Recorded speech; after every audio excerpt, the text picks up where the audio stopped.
The heavy glass doors swung open, letting in a gust of cold, wet air. The restaurant was full, the air thick, with the hum of conversation and the clinking of silverware against fine china. Then, the noise faltered. Richard moved across the polished floor with long, purposeful strides. He stopped 3 feet from the threshold, his gaze tracking a figure standing near the mat. Samuel stood still, water dripping from his shoulders onto the pristine floor tiles. Richard stepped into his personal space, his face tight. "People like you do not belong in a place like this," Richard shouted, his voice cutting through the dining room. Every conversation stopped. Waiters froze. The silence became absolute. Samuel did not flinch. He did not raise his voice. He simply looked at Richard, his eyes steady and heavy with an unreadable patience. He reached down, lifted his bag from the floor, and turned toward the exit. He walked out into the rain without looking back. Behind him, the restaurant resumed its rhythm, but the air felt thin and cold. Inside, the restaurant continued its nightly pace, indifferent to the man waiting in the shadows. Outside, the bench sat under a flickering street lamp. Every night, the glass doors would swing open just a crack. Emily stepped out, the small brown bag heavy in her hand. She walked to the bench, her footsteps quiet on the wet pavement. Samuel looked up, his eyes weary, but they shifted as she approached. She pressed the bag into his hands. "I hope tomorrow is kinder to you," she whispered. He nodded, his fingers tightening around the warmth of the package. This became the rhythm of the months. The restaurant remained a fortress of rigid rules and sharp glares, but this corner of the sidewalk held a different truth. Samuel waited for the shift change. Emily never missed a night. They rarely spoke beyond those few words, but the exchange deepened.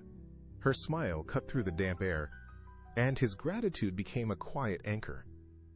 The city moved around them, indifferent and fast, but for these few seconds, the world slowed down to a single, human connection. The rain hammered against the glass as Samuel pushed inside, his movements deliberate and humble.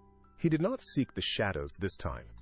He walked straight to the hostess' desk, his gaze fixed forward. Richard was there before he could speak.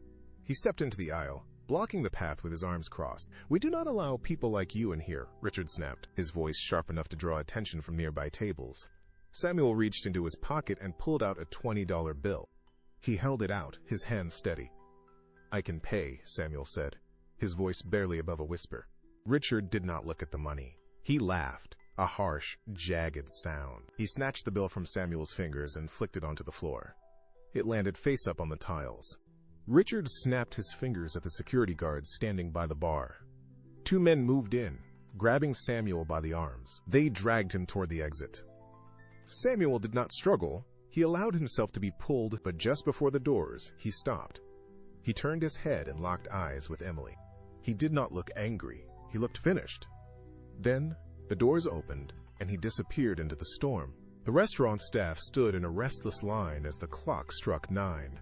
The front doors swung open, not for a customer, but for a black sedan that idled at the curb. A man stepped out, followed by the chairman of the board. The room went dead silent. Richard stood at the front, his face draining of color as the group approached. He blinked, unable to process the figure standing before him.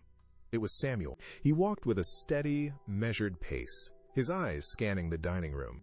He stopped directly in front of Richard. The air felt thin. "You rejected me because you believed I had no value," Samuel said, his voice echoing off the walls. Richard trembled, his mouth opening, but no sound came out. Samuel turned his back on him, dismissing him entirely.